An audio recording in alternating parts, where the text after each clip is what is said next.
Alright everyone, this is the second time I'm trying to record this because apparently it cut out midway for some reason. Technology has been weird lately for me. So this is a controversial subject around tofu and vegans and my psychic insight when I tune into it, as well as some science behind it, some studies. And I don't normally include that, but I just felt like it was worth putting out there.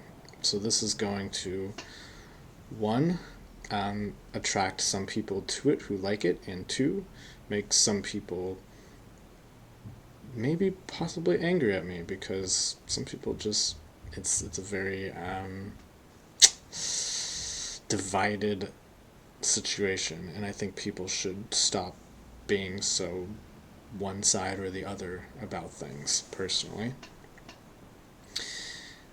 stop falling through this divided narrative. But anyways, let's get right into it. So tofu is very controversial. Some people say it causes man boobs and lowers testosterone and is bad for men, and that it can also cause estrogen dominance syndrome, which is a real thing that women have when they have too much estrogen and their hormones are out of balance. These are all real things that can happen due to excess estrogen in the body. I, in fact, used to go around telling people not to eat soy, and I used to avoid it like the plague. But recently, I've become more neutral to the idea of it. And so let's go ahead and see what came up in my reading, in my meditation, when I focused upon this to see what Spirit wanted to show about tofu. So I was getting the sense that it can be good in small amounts for the body, and this is more from the perspective of the body, like what does the body want? I was seeing that overdoing it can cause a fattening of the body, as well as this like wet kind of substance. It was as if the body retains more water, as if the cells were retaining more water, and it was creating more of this like kind of like floppy, watery type of texture of fat within the body. Now that's if you overdo it. Um, so this is only if the amount exceeds the amount of protein that the body can absorb. So if you feel like, you kind of get that feeling in your chest when you've eaten too much carbs or whatever, and it's like if you start feeling that, then like you probably don't need to eat anymore. So what I'm saying here, it's what's coming to me in meditation. It may not make sense, and sometimes things don't make sense, and that's a sign that you are actually reading something from a neutral perspective rather than just seeing what your mind rationalizes. So for people who eat meat, I see tofu being appreciated by their body. It seems to balance something out within them. I see them getting more energy from it. However, too much can cause a heaviness, as I was saying. But having some of it gives a refreshing water element to the protein and the buildup of the body. This seems to have a potential to help with back pain for those who may be experiencing back pain who have been eating a high meat diet. They may benefit from eating some tofu that could potentially help with back pain. I found that very interesting. I do see meat being beneficial for the body from time to time as well. I also see it causing a lot of stagnation if consumed heavily for long term. Too much meat can cause stagnation in the body. And the way that I was seeing this is it's more like the flow of energy, just it's not able to flow, and it just kind of stops and it gets stuck in place like a traffic jam. It seems that a small amount of meat occasionally is what the physical body wants the most in general. Everyone is different though, so keep that in mind. This is a general reading for the general population of humanity in general. So you may be different, so keep that in mind. For those who don't want to eat meat and base their diet more, or they get a lot of protein from tofu specifically, is what I was asking about. I see kale being something that goes along very well with that, as well as beans and healthy fats like coconut oil. And there being something about those types of things being very synergistic with each other, kind of balancing each other out in some way. When I asked the body, um, well, that's what came up when I asked the body about that. So the needs of the body can also be separate or different from the needs of the spirit. So you may have more of a spirit or even a mental need that may be, or even a philosophical need that may be different from the body's need. So I want to say that what I'm reading is the body's need. So there's no absolute correct way to do things, but I'll just share a little bit about myself, I guess. I and again, I'm going to be getting more into veganism, and then a little bit about the idea behind, well, estrogen, but also the idea behind there being an agenda to push humanity, like a New World Order agenda type of conspiratorial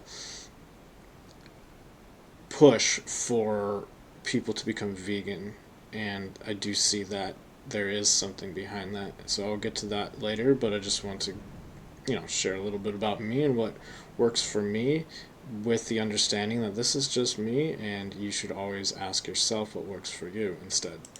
So what I like to do is I do about 65% of treating myself based off of my spiritual needs, and about 35% based off of my body needs. So that's just my personal philosophy. Of course, the body is important as the spirit's vehicle. So I am not vegan, but I eat mostly vegan food most of the year. And in winter time, I usually will go through a meat eating phase, and then I will go mostly vegan for the rest of the year after that. I simply do not like the idea of animals suffering at my expense if I can avoid it. I am the same way when I see an ant or a spider. I will kill them if they're invading my house, but otherwise I will usually go out of my way not to step on them. And in fact, even when I see ants in my own house, a lot of the times I will not kill them, and I'll even go out of my way to just kind of get them out of here and just starve them out by not letting them have any food. So this is just my nature. That's all that this is. There is no correct way of doing things. So I went through a phase of eating pepperoni pizza this winter, followed by an addiction to ice cream sandwiches, which that's not good, and I'm glad that I made it through that. But since springtime, I've gone pretty much completely vegan, and I've been eating lots of tofu recently, and my body has been happy with this. When I tune in and ask what it wants right now, what I get is that it wants kale, bell peppers, and pork. I don't get it that it wants tofu right now. But when I ask long term if eating pork at the rate that I have been eating tofu is desired, my body tells me that tofu is preferred. but that it would still desire some pork from time to time. The reason why I get that my body is neutral about the idea of eating tofu right now is because I've been filling up on it for the last week, and I have enough protein from it already. Well, it's not actually about protein. I wrote protein on my notes, but I realized that there's something else going on there, and I don't know what that would be called. But I'm not trying to be logical here. I'm just trying to read and see what comes up. So I will leave it at that. I also get that my body wants cucumber and salad, which I've also been eating a lot of. The other day I just thought that I needed macaroni and cheese, so I went out and I had some macaroni and cheese, just because that's what my body was telling me that it wanted. Doesn't make any sense, but it is what it is. It's funny because I get that my body does not want spinach, but it wants kale. Again, it doesn't make any sense, but when I tune in, that's what I get. I don't know why. Everyone is different and every day is different. There may be one day that your body wants one thing and a different day when your body does not want it. Sometimes people may consume something and have a negative reaction to it and assume that that thing causes that reaction in their body. But it could just be that their body just at that moment in that day didn't need that. And a different day it may be good for their body. So it's something to keep in mind. The best advice I can give is to listen to your body. The easiest way to do this is to be aware of your body before eating something, and then eat, and then notice how you feel as your body is digesting the food, and how you feel after it, how much energy you have. Do you feel good? Do you feel bad? Sometimes food can even make you depressed. That's what I was noticing with ice cream sandwiches. You would think that they'd make you feel happy, but they were making me depressed. You can also just get a sense of the food and sense that your body may like it or not. Just simply in the way that you may have a craving, just mentally, you can just kind of feel it. Like, oh, like my body just isn't feeling that today. And this is the technique that I use, is to visualize yourself and then the food. And you can either visualize yourself and then the food and kind of bring the food towards your body and see how your body reacts.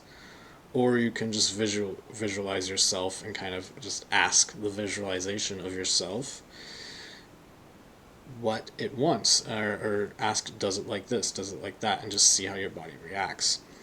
Sometimes your body may put up hands and be like no, or sometimes it'll be like yes, and sometimes it'll just be bursting with energy and radiance. And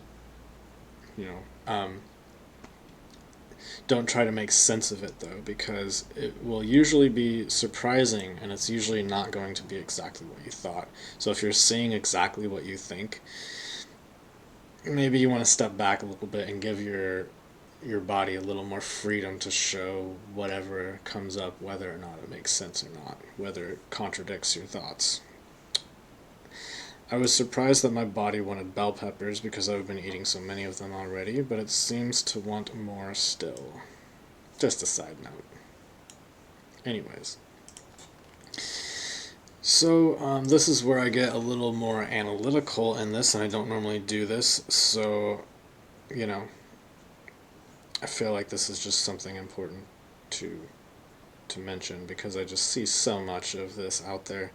So I'm not vegan, but I want to make a point that the vegetables, well, there's this argument that the vegetables, eating vegetables kills off animals too, because the farmers kill the animals off that eat the food so that the vegetables can be grown, which is very true. And so yes, of course, there are animals being killed off for the vegetables to be produced. But the thing is that eating meat, you're also, it's not like you're somehow skipping that step, because, well, what do the animals that you're eating eat? you have to grow food for them too. And so we're growing crops to feed, we're growing the crops and killing the animals off that attack those crops, and then taking that feed to feed chickens or whatever, and they're eating that, and then we're eating the chickens too. So it's not it's it's not like we're it's not like you're not killing more when you're eating animals, because you are. So the point is, it's like people are saying, oh, let's just do some simple math. Let's just pretend that 5 animals are killed off to produce vegetables that are fed to vegans, and then there's the pigs. There's 5 pigs that are maybe a few less pigs, because maybe 1 pig. So there's 1 pig killed off to feed a meat eater, but that 1 pig also had to feed itself to produce that meat going to the meat eater, which requires just about as much um, vegetables or crops to build its muscle mass as it's giving to the meat eater. So it's the animals killed off the 5 plus itself, making it 6. So it is more. Maybe those numbers are way more. Maybe it would be more like 5 pigs. I don't know. The point is that it's more. So I'm not trying to be black or white about this, because it's not a black or white situation. But just because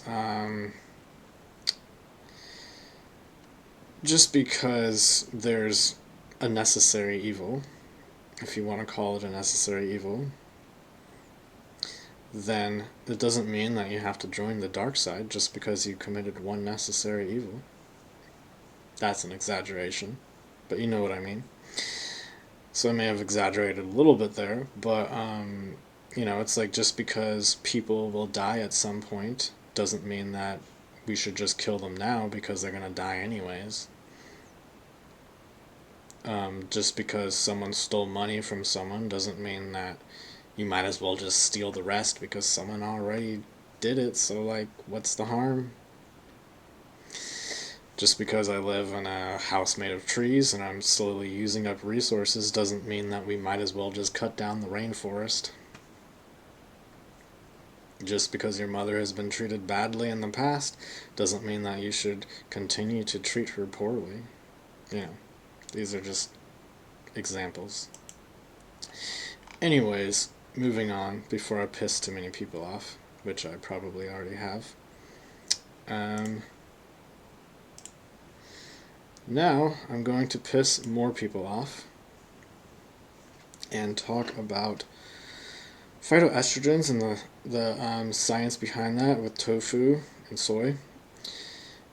So the idea that it's bad for you was based off of a study on rodents that took the plant estrogens, which are phytoestrogens, or phytoestrogen. Phyto means plant, so plant estrogen, phytoestrogen. And it was shown that it was bad for the rodents, but it is used differently in the rodent's body than it is for humans.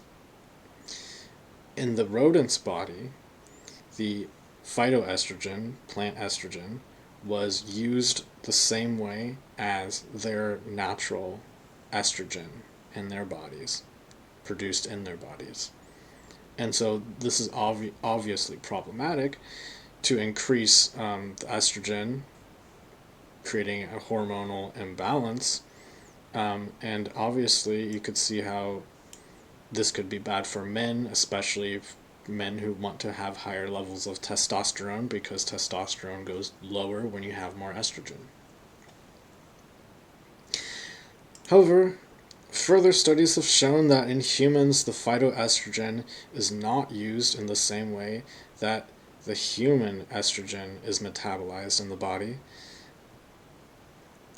So, again, plant estrogen is a different compound than human estrogen.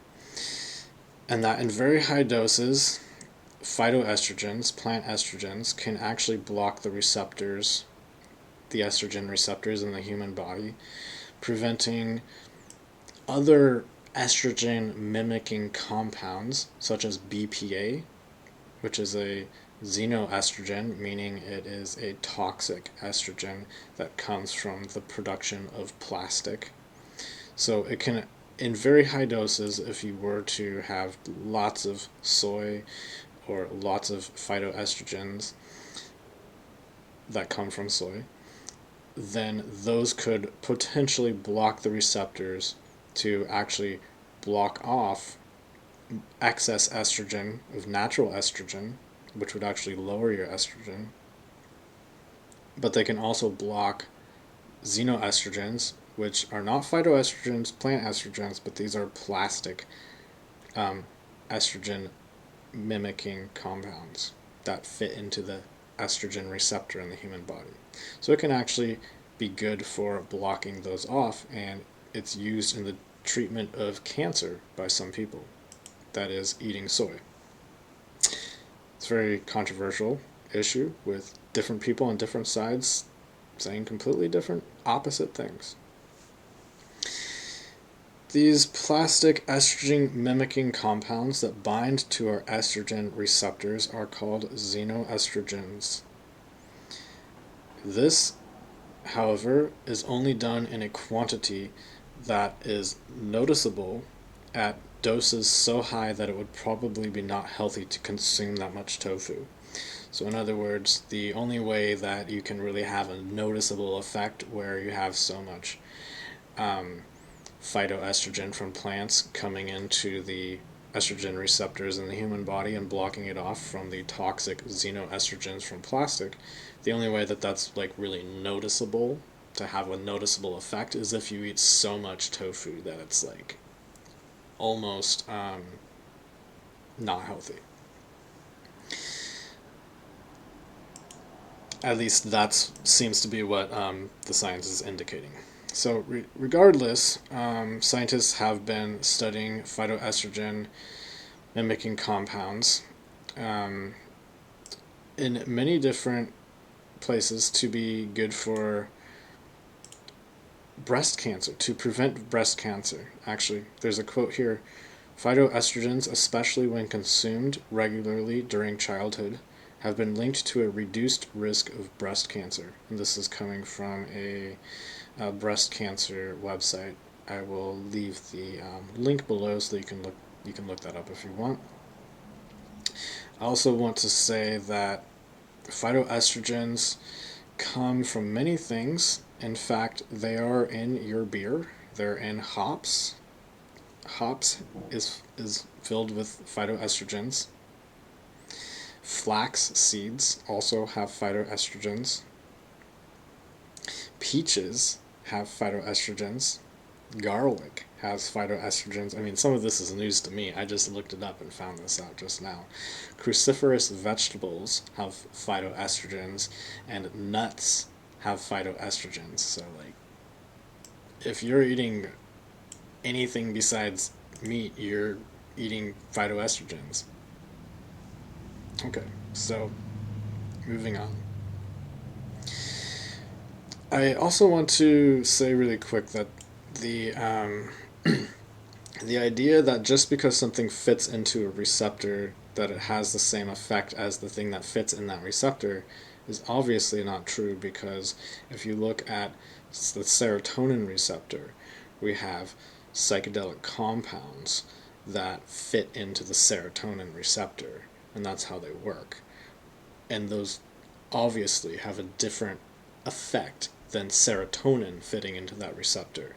So clearly, just because something fits into the same receptor does not mean that it has the same effect.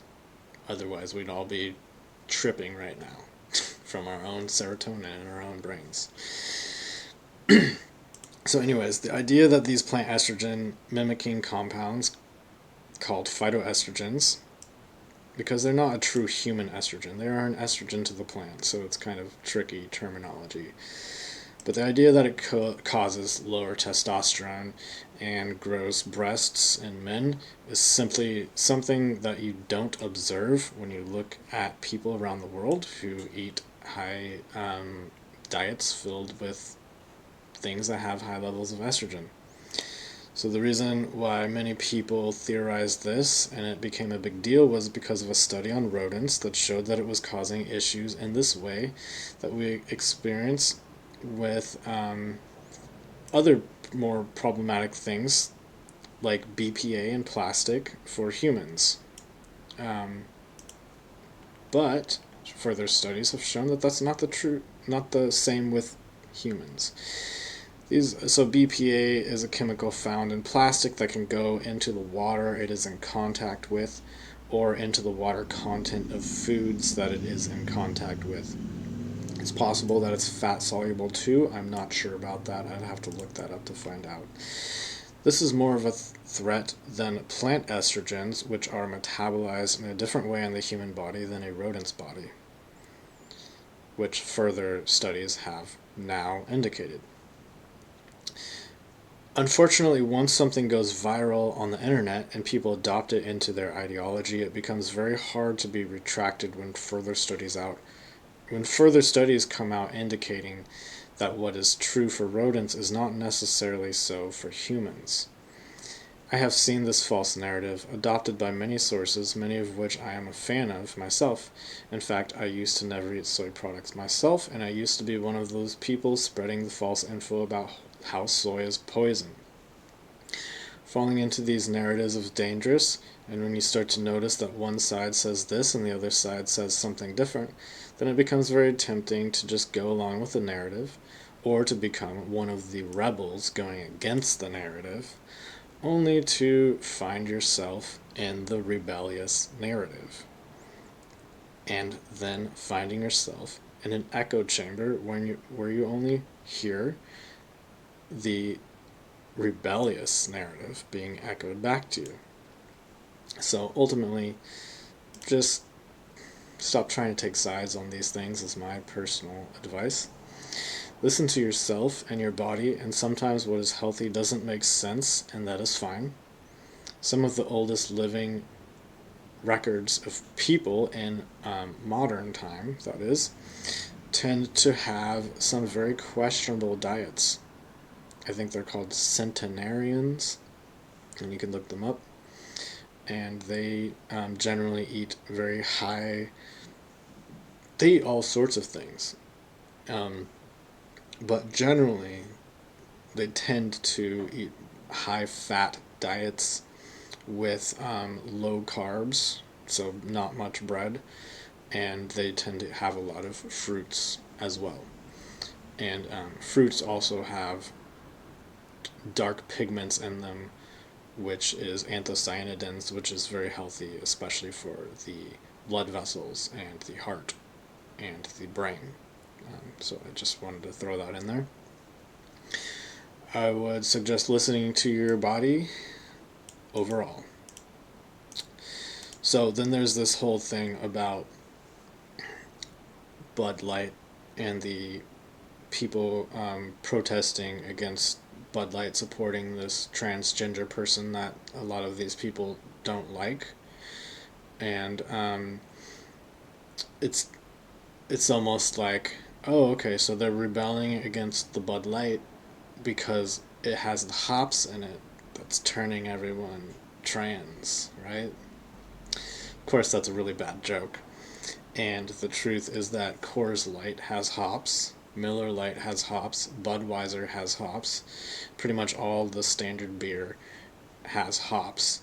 And we know that these beers cause beer bellies. They don't necessarily cause breasts in men. I suppose general fat can do that, but that's kind of different. That's just fat. However, alcohol itself does lower testosterone, so that's something to keep in mind. I don't necessarily think that being obsessed with raising your testosterone is necessarily the best thing to do in every situation either, you know? I just do what feels health, gives you radiance. As for the agenda to make everyone go vegan for the New World Order, now this does seem to have something to it, actually. So, when I was meditating on this, what came to my mind first was a picture of Bill Gates and him buying up all of the farmland, not all of it, but a large portion of the farmland in the United States. And there seems to be something about money. It was like the money symbol, and it like made like a cha-ching kind of sound when I saw it. That popped up. So there seems to be something related to these, to things being easier to produce, and I was getting something about it being locally produced, as if there's more shipping involved for meat, and I don't really understand how that would make sense, but that was the general gist of what I was getting. And then I saw an image of grains and the way that grains reseed the land that they're on, and it's just kind of like a cycle. And there's something symbolic as to that, as well as it being literal, that had to do with this question as far as the ease and the profit that can be made with less work, I guess you could say. um, So when I was asking about this agenda, like what is it about? Is it to like weaken people, because that's one of the theories out there? What I was getting was that it's not so much about weakening people as it is more so about making profit. Just plain and simple, it's just more profitable. That's what was coming up. So I see the when I was tuning more into like the weakening of people, what I was getting was that that can be even more so associated with water quality, diseases, and lack of resources, more so than um, eating a vegan diet. I do see diseases associated with pesticides, though. That was something coming up. Diseases associated with pesticides. It seems that most produce is not an issue, but what I was getting was that about 10% of the GMOs are problematic, which was interesting to me, because I thought it would just be all GMOs, but it seems like it's more like 10% of them are problematic, like really problematic. This also seems to be, well, it seems to vary based on sources. So, for those of you who may live around me, you may know what Safeway and Grocery Outlet is. Those are grocery stores. For those who may live in different areas, they may be, you may have never heard of those before. So anyways, that's what they are. So when I was in meditation, I was getting something about bell peppers from Safeway being bad, and bell peppers from Grocery Outlet being more safe. And this is regardless of them being organic or not.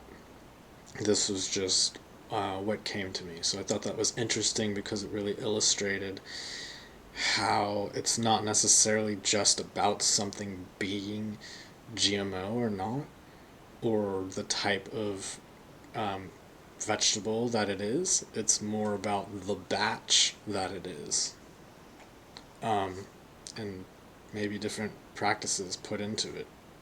So I just thought that was interesting to take note of. So hopefully I didn't offend anyone too much. I know that health is the new religion these days, and people will battle you over it. So thank you for having an open mind. I learned something new from this myself, and I hope that you did too. So thank you for watching, and have a great day. Also, give this video a thumbs up and subscribe if you have not yet. And that's all I have to say. Take care.